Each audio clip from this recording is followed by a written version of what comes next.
Dun dun. Da da da dun dun dun.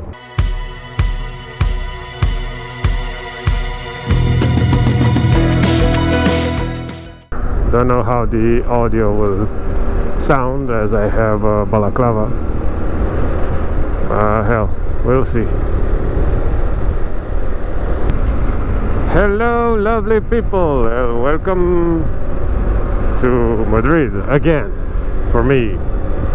First day of work after a 2-week vacation to Morocco. And I'm planning to make a series of videos about the whole experience, but divided into parts and make several videos because I have many things to say about many places I visited. Some are good, some are bad, but well, you'll tune in to find out, as they would say. I'm gonna start off by saying, is it worth it? Yes, if you get the opportunity, visit Morocco. You're gonna enjoy it. Was I expecting what I saw? Well, I went in expecting to see Romania of the 90s, and I saw Romania of the 2000s, which is good. It's an emerging country, they're building lots of stuff, it's really nice, and frankly I was pretty impressed by what they achieved. Usually my videos are not scripted, but I did put on paper some of my ideas. The thing is, I forgot them, so I'm gonna rant, and hopefully I can edit a coherent video with all my ideas. And let's start with people. People are super friendly, people are nice, and they speak lots of languages. The important thing is they are gonna communicate with you in whatever way they can, which is good. I've been warned when before going that they'll try to negotiate lots of stuff, or it's dangerous, they'll try to rob you and all that crap. That's bullshit. No. Now, places. Most of the places are interesting to see, but the most interesting part is obviously the desert. You don't go to Morocco to see, I don't know, new construction or office buildings. Food. Well, I'm sorry, if you want variety, food is a bit of a delicate subject, because you're gonna get tagine, harira, and couscous. Couscous on Friday. In the touristic parts of the town, there are restaurants that can cook you, I don't know, a burger or stuff like that, but mostly in traditional restaurants they have harira, couscous, and tagine, which are not bad, but not much variety there. If you find yourself in the desert area of Merzouga, I recommend the Berber pizza bereber, which is called when I said I saw the Romania of 2000s, I wasn't joking. Everything from the traffic, the marking on the road, which are non-existent. Also, you can find that in the Romania of 2025, but aside the point. From the chaos of the driving, and everybody does whatever they please, and the freedom, so to speak, there is a difference. Even though the traffic seems the same as in my childhood, the people are much less prone to violence and to anger. They are pretty chill. So we talk about people, we talked about places, we talked about diet. What else do you need? Safety. I didn't find an issue with that. I mean, yeah, you gotta keep your guard up because you're in a crowded public place, but that doesn't have anything to do with being in Morocco. I recommend you keep your guard up when you're in a public place, even in the European Union. I haven't felt more in danger in towns in Morocco than Lavapiés in the center of Madrid or the La Rambla in Barcelona. I actually was surprised at how safe everything seemed. We strolled in parts that were not touristy, and I haven't felt any kind of danger whatsoever. And I am a paranoid asshole that doesn't trust people, so for me to say that is something. My recommendation is use a travel agent. You're not going to see by yourself the stuff that they're going to show you with a guide. There are some terms that I would like to point out and translate, as I'm going to use in the future videos of this series. Medina, which is the old town.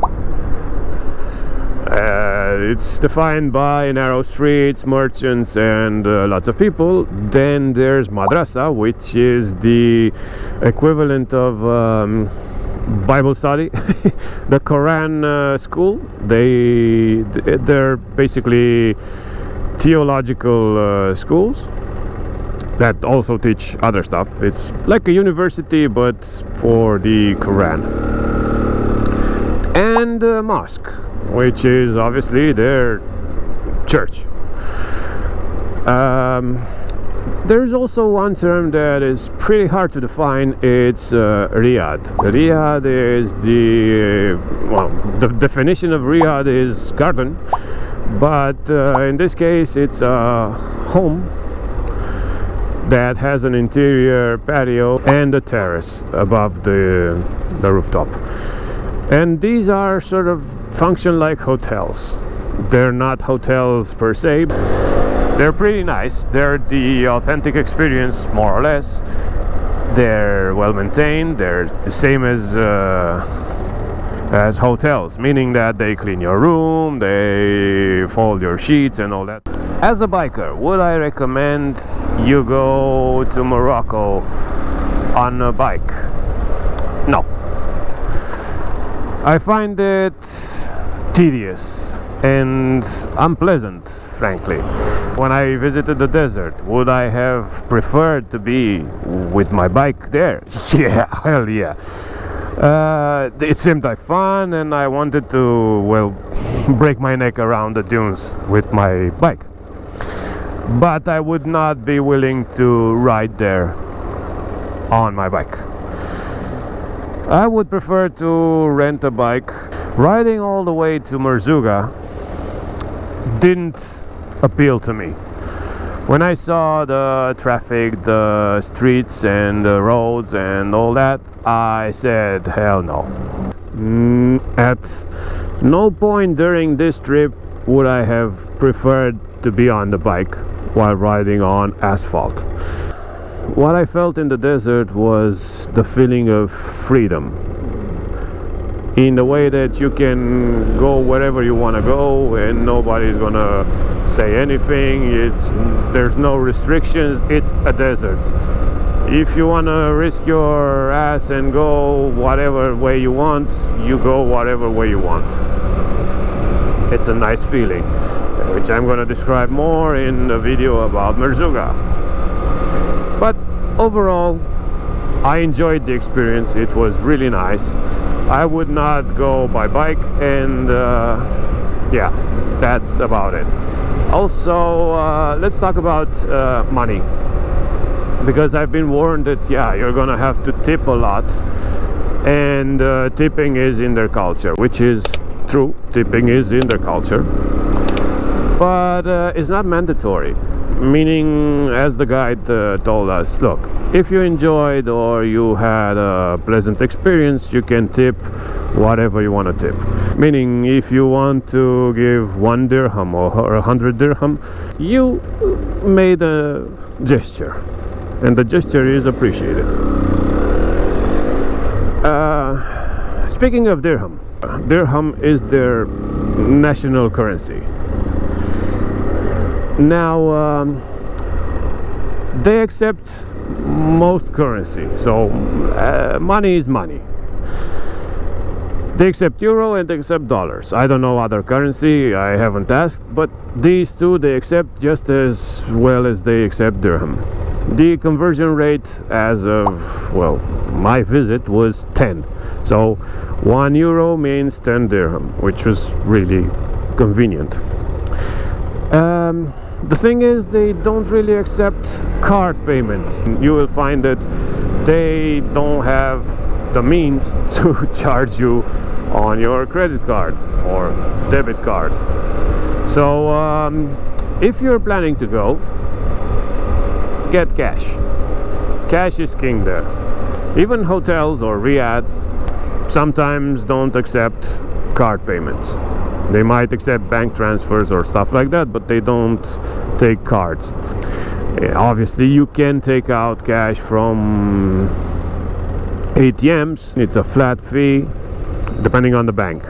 The cheapest one I found was in a bank in Fez, which only charged 3 point something euros, and most of them are 6 point something euros per transaction. It's not percentual. So if you extract 200 dirham or 2000 dirham, the fee is the same. Well, that's about it. I don't think I have anything more to say about this intro. I'm gonna say stuff about each city or each area, because some cities are not worth a full video. And well, yeah, like and subscribe, and don't forget to ring the bell to be notified. I also have Instagram, because I am an Instagrammer also. I don't know, I hate social media, says the YouTuber.